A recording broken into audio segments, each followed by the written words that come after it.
ఏపీలో టీడీపీ శ్రేణులు పెట్రేగిపోతున్నారు. విశాఖ డెక్కన్ క్రానికల్ కార్యాలయం వద్ద టీఎన్ఎస్ఎఫ్ తెలుగు మహిళా విభాగం నేతలు దౌర్జన్యానికి పాల్పడ్డారు. డెక్కన్ క్రానికల్ కార్యాలయ బోర్డుని దగ్ధం చేశారు టీఎన్ఎస్ఎఫ్ నేతలు. విశాఖ స్టీల్ ప్లాంట్ ప్రైవేటీకరణపై కూటమి ప్రభుత్వం యూటర్న్ తీసుకుందన్న డీసీ వార్తపై టీడీపీ దౌర్జన్యకాండకు దిగింది. డెక్కన్ క్రానికల్ కార్యాలయం లోపలికి వెళ్లేందుకు టీడీపీ శ్రేణులు యత్నించడంతో అక్కడున్న సిబ్బంది అడ్డుకున్నారు. టీడీపీ శ్రేణుల తీరుపై ప్రజా సంఘాలు, జర్నలిస్టులు ఆగ్రహం వ్యక్తం చేస్తున్నారు.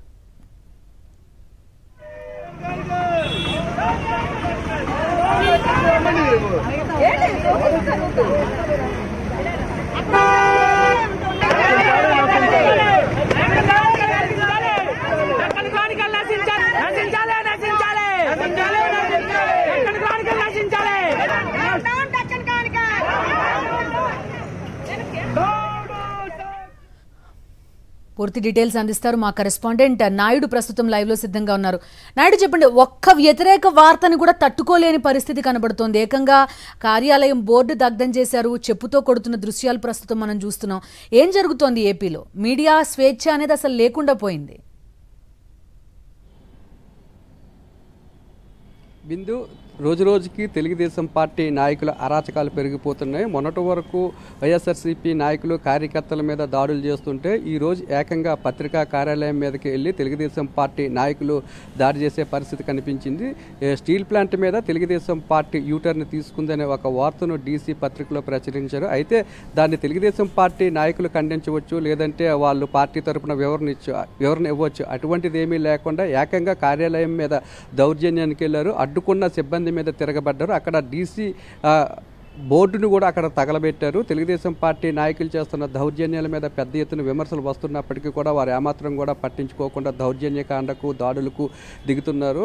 పత్రికా స్వేచ్ఛ అనే దాన్ని కూడా ఏమాత్రం పట్టించుకోకుండా పత్రికా కార్యాలయం మీదకే వారు తెగబడ్డారు. అయితే వాళ్ళు కానీ అడ్డుకోకపోతే ఇంకా కార్యాలయంలోకి చొచ్చుకు వెళ్ళి కార్యాలయంలో ఉన్న గ్లాసులను, అలాగే కార్యాలయం ఫర్నిచర్ను కూడా ధ్వంసం చేసే పరిస్థితి ఉండేది. అక్కడ సిబ్బంది అడ్డుకోవడంతోనే కాస్త అక్కడున్న పనిచేసే ఉద్యోగులకు కానీ, లేదంటే సిబ్బందికి కానీ, లేదంటే కార్యాలయానికి కానీ కాస్త ప్రమాదం తప్పింది. తెలుగుదేశం పార్టీ నాయకులు అక్కడ ఉన్న బోర్డును తగలబెట్టి అక్కడ కార్యాలయం తాలూకా బోర్డుని చెప్పుతో కూడా కొట్టడం జరిగింది. ఏదైనా ఒక వార్త అనేది పత్రికల్లో వారికి అందిన సమాచారాన్ని బట్టి వార్తను ప్రచురిస్తారు. దాన్ని తెలుగుదేశం పార్టీ తరఫున ఒక వివరణ ఇవ్వచ్చు. దాన్ని వివరణ మరుసటి రోజు పత్రికలో వేయమని కోరవచ్చు. అటువంటిది ఏమీ చేయకుండా ఏకంగా పత్రికా కార్యాలయం మీదకి వెళ్ళి దాడి చేసే పరిస్థితి అయితే విశాఖపట్నంలో కనబడుతుంది. తెలుగుదేశం పార్టీ నాయకులకు వ్యతిరేకంగా ఒక్క వార్త వచ్చినా కూడా తట్టుకోలేని పరిస్థితి అయితే తెలుగుదేశం పార్టీ నాయకుల్లో కనిపిస్తుంది. వార్తలు అనేవి పత్రికకు సంబంధించిన సమాచారాన్ని బట్టి, లేదంటే ఆయా పార్టీలకు సంబంధించిన పార్టీల నుంచి వచ్చిన సమాచారాన్ని బట్టి వార్త అనే దాన్ని ప్రచురిస్తారు. అవేమీ పట్టించుకోకుండా ఏకంగా తెలుగుదేశం పార్టీ నాయకులు, టీఎన్ఎస్ఎఫ్కి చెందిన కార్యకర్తలు డీసీ కార్యాలయం మీదకి వెళ్ళి దాడి చేసే పరిస్థితి కనిపించింది. టీఎన్ఎస్ఎఫ్ నేతలు, మహిళా నేతలు కూడా గతంలో కూడా అనేక సందర్భాల్లో విశాఖపట్నంలో దాడులకు పాల్పడ్డారు. Andhra university vice chancellor Prasad రెడ్డిని కూడా బలవంతంగా రాజీనామా చేసే వరకు ఇదే తరహాలో ఆంధ్ర యూనివర్సిటీ మీద కూడా దాడులకు వెళ్ళారు. ఆయన ఛాంబర్ ముందు కూడా నిరసన చేశారు. రాజీనామా చేయకపోతే పరిస్థితులు తీవ్రంగా ఉంటాయని హెచ్చరించారు. దీంతో ఆయన ఇష్టం లేకపోయినా అయిష్టంగానే ఈసీ పదవికి కూడా ప్రసాద్ రెడ్డి రాజీనామా చేసిన పరిస్థితి ఏర్పడింది. ఈ విధంగా తెలుగుదేశం పార్టీ నాయకులు, కార్యకర్తలు శృతి మీరుతున్నాయి. ఒక కొత్త కల్చర్ని పరిచయం చేసిన పరిస్థితి చూస్తున్నాం. రాజీనామాల పర్వం మీరు చెప్పినట్టు ఎవరైనా ఒక వార్త కనుక ఆపోజిట్గా కనుక రాస్తే ఇలాగా భయభ్రాంతులకు గురి చేయడం, సో ఏదో రకంగా నయానో భయానో లొంగ తీసుకునే ఒక ప్రయత్నం చేయడం మనకు కనిపిస్తోంది. దట్టు ఒక హింసాయుతమైన మార్గంలో కూడా వెళ్తున్నారు. ఎలక్షన్ రిజల్ట్ వచ్చిన దగ్గర నుంచి ఈ రోజు వరకు కూడా ఇదే పరిస్థితి. మీడియా పైన అప్రకటిత బ్యాన్ అనేది చాలా చోట్ల కంటిన్యూ అవుతున్న పరిస్థితి.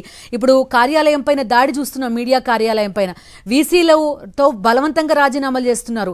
ఇవన్నీ కూడా ఒక హింసాయుత మార్గంలో వెళ్తున్న పరిస్థితి.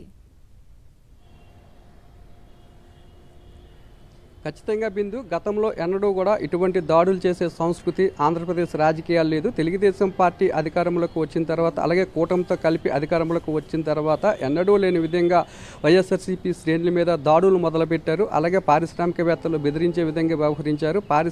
పరిశ్రమల్లోకి వెళ్ళి డైరెక్ట్గా తమకు డబ్బులు ఇవ్వాలి, డబ్బులు ఇస్తేనే పనులు జరుగుతాయని తెలుగుదేశం పార్టీ నాయకులు పారిశ్రామికవేత్తలను బ్లాక్మెయిల్ చేశారు. దీంతో కొన్ని కంపెనీలు కూడా ఆంధ్రప్రదేశ్ రాష్ట్రం నుండి తరలిపోయే పరిస్థితి మనకు వచ్చింది. క్యాప్జెమినీ అనే ఐటీ సంస్థ విశాఖపట్నంలో ఏర్పాటు చేయవలసింది, అది చెన్నైకి కూడా తరలిపోయింది. ఇప్పుడు కొత్తగా పత్రికా ఆఫీసుల మీద కూడా తెలుగుదేశం పార్టీ నాయకులు దాడులు చేస్తున్నారు. ఎన్నికల తర్వాత కూడా ఆంధ్రప్రదేశ్లో సాక్షితో పాటు TV9, NTV, 10TV ప్రచారాలను కూడా వారు బలవంతంగా కేబుల్ ఆపరేటర్స్ మీద ఒత్తిడి తెచ్చి ప్రచారాలు రాకుండా బంద్ చేశారు. అయినప్పటికీ కూడా వైఎస్ఆర్సీపీ నేతలు కోర్టుకు వెళ్లడంతో కోర్టు కూడా అనుకూలంగా తీర్పిచ్చినప్పటికీ పత్రికా స్వేచ్ఛను హరించవద్దని చెప్పినప్పటికీ కూడా తెలుగుదేశం పార్టీ నాయకులు ఇప్పటికీ కూడా ఆంధ్రప్రదేశ్లో కొన్ని చోట్ల ఈ 4 ఛానల్స్ రాకుండా చర్యలు తీసుకున్నారు.